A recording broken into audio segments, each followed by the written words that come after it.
30년 전 짜장면 한 그릇은 1,500원이었습니다. 붕어빵은 10개에 200원이었죠. 지금은 어떻습니까? 짜장면 한 그릇 8,000원, 붕어빵은 한 개에 1,000원입니다. 버스비는 150원에서 1,500원, 대학 등록금은 100만 원대에서 1,000만 원이 됐습니다. 대부분의 물가는 10배 가까이 올랐습니다. 그런데 딱 하나 같이 안 오르는 게 있습니다. 바로 여러분의 월급입니다. 1990년대 대한민국 근로자 평균 월급은 50만 원대였습니다. 그렇다면 지금 여러분의 월급은 과연 몇 배나 올랐나요? 10배 이상 오른 사람을 주변에서 쉽게 보신 적이 있습니까? 이게 인플레이션의 본질입니다.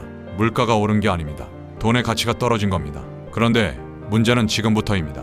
한국의 GDP 대비 통화량 M2 비율이 153.8%입니다. 미국은 71.4%입니다. 우리나라가 미국의 2배나 넘는 상황입니다.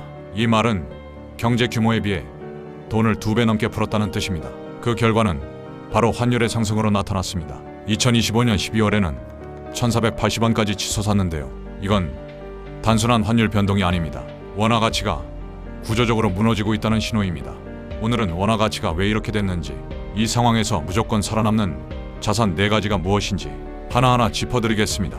원화 가치가 이렇게 된 데는 4가지 구조적인 문제가 있습니다. 첫 번째, 고령화입니다. 생산 가능 인구가 줄어들고 있습니다. 일할 사람이 줄어드니 경제 성장 동력이 약해집니다. 두 번째, 가계부채입니다. 우리나라의 GDP 대비 가계부채 비율이 89.7%입니다. 세계 주요 34개국 중 1위입니다. 전세보증금까지 포함하면 145%가 넘습니다. 압도적인 세계 1위입니다. 빚이 이렇게 많으면 소비할 여력이 없습니다. 내수가 살아날 수가 없는 겁니다. 세 번째, 자본 유출입니다. 국내의 기업들이 해외에서 번 돈을 국내로 안 가져옵니다. 원화 가치가 계속 떨어지니까 달러로 갖고 있는 게 더 유리하기 때문입니다. 서학개미라고 들어보셨을 겁니다. 미국 주식에 투자하는 개인 투자자들입니다. 이 돈이 다 해외로 나가는 겁니다. 네 번째, 소득 불평등입니다. 상위 1%가 전체 부의 40%를 갖고 있습니다. 나머지 국민 90%는 전체 부의 23%만 갖고 있습니다. 돈이 돌지 않습니다. 내수 부진이 고착화됩니다. 이 4가지가 복합적으로 작용하면서 한국 경제의 기초 체력 자체가 약해져 있는 겁니다. 그런데 한국은행은 경기 부양을 위해 돈을 풀었습니다. 부동산 경기가 붕괴되는 걸 막기 위해 유동성을 늘렸습니다. 단기적으로는 효과가 있었을 겁니다. 하지만 장기적으로는 원화 가치를 희석시킨 겁니다. 한마디로 미래를 팔아서 현재를 산 겁니다. 원화 가치가 계속 떨어지면 3가지 일이 벌어집니다. 첫 번째, 부동산이 터집니다. 환율이 오르면 금리를 내릴 수가 없습니다. 금리를 내리면 환율이 더 오르니까요. 오히려 금리를 올려야 합니다. 금리가 오르면 대출 이자가 폭등합니다. 지금 영끌로 집 산 사람들 많습니다. 이자 부담을 못 버티고 집을 던지기 시작합니다. 금매가 쏟아지고 부동산 가격이 급락합니다. 두 번째, 수입 물가가 폭등합니다. 우리나라는 원유, 가스, 식량 대부분을 수입합니다. 환율이 오르면 이 모든 게 비싸집니다. 결국 물가가 오릅니다. 세 번째,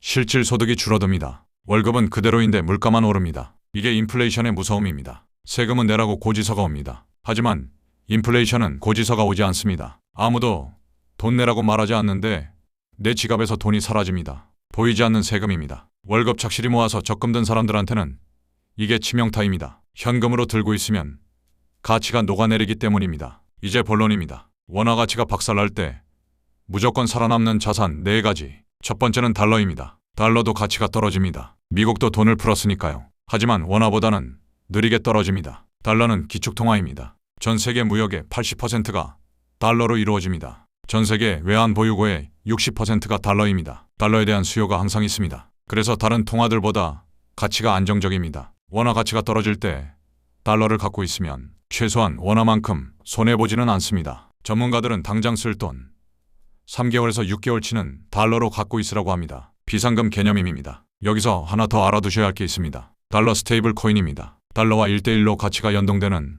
암호화폐입니다. 테더, USDC 같은 것들입니다. 지금 미국이 이걸 밀어붙이고 있습니다. 미국의 국채이자 지출이 국방비를 넘어섰습니다. 2024년에 그렇게 됐습니다. 미국도 빚이 많아서 이자 내기 바쁜 겁니다. 달러 스테이블 코인을 발행하려면 그 돈을 미국 국채로 담보해야 합니다. 전 세계 사람들이 달러 스테이블 코인을 사면 자동으로 미국 국채 수요가 늘어나는 겁니다. 미국 입장에서는 국채 팔 곳이 생기는 거죠. 그래서 트럼프 행정부가 이걸 적극 밀어붙이고 있는 겁니다. 우리나라 공장지대에서도 이미 퍼지고 있습니다. 외국인 노동자들이 월급을 태도로 달라고 합니다. 본국에 송금하기 편하니까요. 수수료도 싸고 빠릅니다. 이게 현실입니다. 여기까지 정리하겠습니다. 원화 가치가 구조적으로 약해지고 있습니다. 고령화, 가계부채, 자본 유출, 소득 불평등, 이 네 가지 문제가 복합적으로 작용하고 있습니다. 원화가 약해지면 부동산이 터지고 물가가 오르고 실질 소득이 줄어듭니다. 현금으로 들고 있으면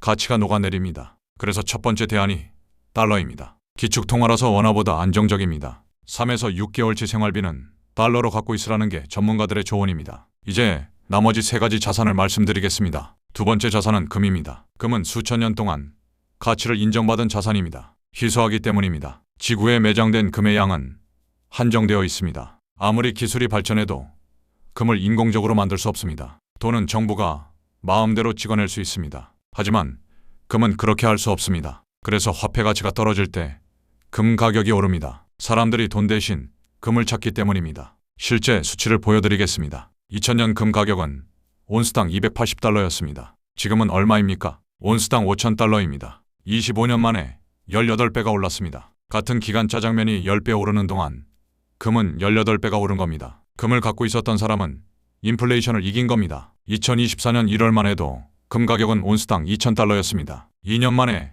2.5배가 뛰었습니다. 2025년 한 해 동안만 65% 상승했습니다. 올해 최고의 투자 자산으로 꼽히는 이유입니다. 중앙은행들도 금을 모으고 있습니다. 전 세계 금의 20에서 30%를 중앙은행들이 보유하고 있습니다. 특히 중국이 최근 몇 년간 금을 엄청나게 사들이고 있습니다. 미국 달러 패권에 대한 불안감 때문입니다. 금에 또 다른 장점이 있습니다. 횡재한 사람이 없습니다. 비트코인은 초기에 헐값에 산 사람들이 있습니다. 하지만 금은 수천 년 동안 축적되어 왔습니다. 누군가 금을 갖고 있다면 어느 정도 대가를 지불하고 산 겁니다. 가격이 안정적인 이유 중 하나입니다. 세 번째 자산은 은입니다. 은은 금의 동생 같은 존재입니다. 하지만 은만의 특별한 점이 있습니다. 먼저 수치를 보여드리겠습니다. 2000년 은 가격은 온스당 5달러였습니다. 지금은 온스당 100달러를 돌파했습니다. 25년 만에 20배가 올랐습니다. 2024년 한 해 동안만 150% 넘게 상승했습니다. 금의 상승률 65%를 크게 앞질렀습니다. 은이 금보다 더 빠르게 오르고 있는 겁니다. 왜 그럴까요? 산업용 수요가 어마어마합니다. 은 수요의 70%가 산업용입니다. 태양광 패널, 전기차, AI 데이터 센터, 고급 반도체에 쓰입니다. 은은 지구상 모든 금속 중에서 전기 전도성과 열전도성이 가장 좋습니다. 일반적인 곳에는 구리를 씁니다. 하지만 첨단 제품에는 은을 써야 합니다. 효율을 조금이라도 더 높이기 위해서입니다. 그래서 은 수요가 폭발적으로 늘고 있습니다. 2024년 전 세계 은 수요가 12억 온스였습니다. 그런데 공급은 10억 온스밖에 안 됐습니다. 2억 온스가 부족했습니다. 이런 공급 부족이 5년째 계속되고 있습니다. 시중의 은 재고가 10년 내 최저 수준입니다. 은은 공급을 늘리기가 어렵습니다. 은의 75%는 다른 금속을 채굴할 때 부산물로 나옵니다. 아연을 재련할 때 34%, 구리를 재련할 때 25%, 금을 재련할 때 17%가 딸려 나옵니다. 은이 부족하다고 해서 은을 더 캘 수 있는 구조가 아닙니다. 그리고 은은 금과 다르게 회수가 잘 안 됩니다. 금은 써도 다시 녹여서 재활용합니다. 하지만 은은 산업용으로 쓰면 그냥 사라집니다. 전자제품에 들어간 은을 일일이 회수하기가 어렵습니다. 회수율이 17%밖에 안 됩니다. 금은 계속 축적되지만 은은 쓰면 사라지는 겁니다. 전문가들은 은 가격이 앞으로 더 크게 오를 거라고 봅니다. 현재 수준에서 4배까지 상승할 수 있다는 전망도 있습니다.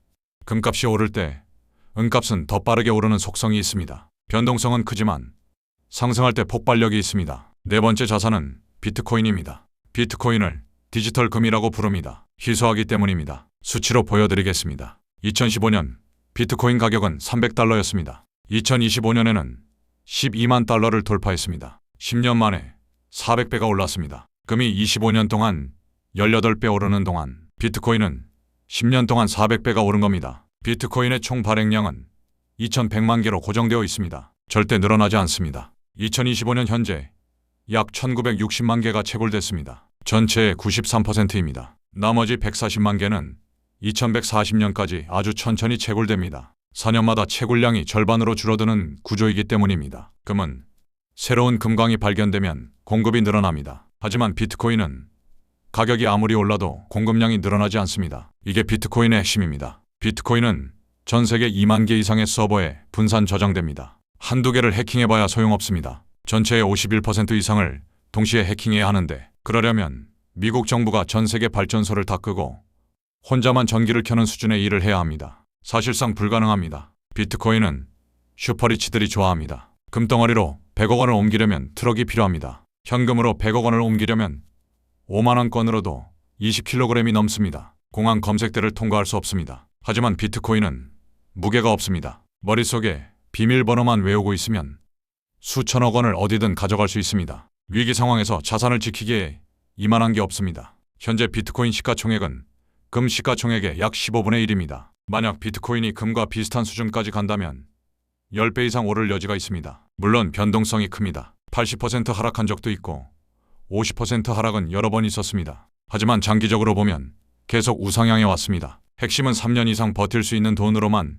투자하라는 겁니다. 중요한 주의사항을 말씀드리겠습니다. 첫 번째, 절대 자산 포트폴리오를 한 바구니에 담지 마십시오. 은이 좋다고 은에 100% 넣으면 안 됩니다. 비트코인이 오른다고 전 재산 넣으면 안 됩니다. 분산 투자가 핵심입니다. 두 번째, 비트코인은 4년 주기가 있습니다. 2024년에 반감기가 있었고 2025년은 주기상 가장 안 좋은 해입니다. 더 떨어질 수 있습니다. 역사적으로 안 좋은 해에는 절반까지 떨어진 적도 있습니다. 하지만 그 뒤에는 다시 올랐습니다. 세 번째, 이더리움도 주목하십시오. 이더리움은 비트코인과 다릅니다. 비트코인이 디지털 금이라면 이더리움은 디지털 등기소 같은 겁니다. 스마트 계약, 토큰화 플랫폼으로 쓰입니다. 2026년에 이더리움에 찬스가 올 수 있다는 전망이 있습니다. 규제가 명확해지고 토큰화가 본격화되면 이더리움이 먼저 날아갈 수 있습니다. 네 번째, 달러 스테이블 코인의 위험도 알아야 합니다. 테더 같은 스테이블 코인은 민간 회사가 발행하는 겁니다. 미국 연준이 발행하는 게 아닙니다. 만약 공포감이 확산되면 달러와 1:1 연동이 깨질 수 있습니다. 완전히 안전한 건 아닙니다. 실제로 어떻게 자산을 배분해야 하는지 말씀드리겠습니다. 첫 번째, 당장 쓸 돈입니다. 3개월에서 6개월치 생활비는 원화와 달러로 나눠서 갖고 계십시오. 비상금입니다. 두 번째, 투자금입니다. 달러, 금, 은, 비트코인으로 분산하십시오. 비중은 개인의 상황에 따라 다릅니다. 하지만 원칙은 분산입니다. 어느 하나에 올인하면 안 됩니다. 세 번째, 비트코인은 최소 3년 보유 각오를 하십시오. 1년 안에 승부 보려고 하면 안 됩니다. 변동성을 버틸 수 있는 돈으로만 하십시오. 네 번째, 현금 비중을 최소화하십시오. 은행에 예금 넣어놓고 이자 받는다? 이자보다 인플레이션이 더 높으면 실질적으로 손해보는 겁니다. 현금은 가치가 녹아내립니다. 물론 완전히 없앨 수는 없습니다. 하지만 필요 이상으로 많이 들고 있으면 안 됩니다. 오늘 말씀드린 내용을 정리하겠습니다. 원화 가치가 구조적으로 약해지고 있습니다. 고령화, 가계부채, 자본 유출, 소득 불평등, 이 네 가지 문제가 복합적으로 작용하고 있습니다. 한국은행도 마땅한 대책이 없습니다. 금리를 올리면 부동산이 터지고 금리를 내리면 환율이 폭등합니다. 이러지도 저러지도 못하는 상황입니다. 이런 상황에서 현금만 들고 있으면 가만히 앉아서 손해보는 겁니다. 그래서 달러, 금, 은, 비트코인 이 네 가지 자산으로 분산해야 합니다. 25년 동안 금은 18배, 은은 20배, 비트코인은 10년 동안 400배가 올랐습니다. 같은 기간 짜장면은 10배, 여러분의 월급은 그만큼도 안 올랐습니다. 현금을 들고 있으면 가치가 녹습니다. 하지만 이런 자산들을 들고 있으면 인플레이션을 이길 수 있습니다. 이건 투기가 아닙니다. 수익을 내겠다는 게 아닙니다. 살아남겠다는 겁니다. 생존 전략입니다. 지금은 어디에 투자해서 수익 나지가 아니고 어떤 상황에서도 내가 살아남아야 되는 그런 포트폴리오를 짜야 하는 시기입니다. 이렇게 방어 자산으로 구성한 포트폴리오가 오히려 상황이 악화될 때 공격적으로 큰 수익을 안겨줄 수 있습니다. 최선의 방어가 최고의 공격이 되는 겁니다. 지금 당장 쓸 돈은 원화와 달러로 나눠서 갖고 계시고 나머지는 금, 은, 비트코인으로 분산 투자하십시오. 절대 자산을 한 바구니에 담지 마시고 장기적인 관점에서 접근하십시오. 여러분의 자산은 여러분이 지켜야 합니다. 정부가 지켜주지 않습니다. 은행이 지켜주지 않습니다. 인플레이션이라는 보이지 않는 세금을 피하려면 스스로 움직여야 합니다. 지금이 그 시기입니다. 지금 당장 움직이십시오. 다음 영상에서는 금이 어떻게 5,000달러가 되었는지, 비트코인이 어떻게 400배 이상 상승할 수 있었는지 알려드리겠습니다. 구독과 알림 설정을 해두시면 더 빠르게 정보를 받아보실 수 있습니다. 지금까지 돈이 되는 경제학이었습니다. 시청해 주셔서 감사합니다.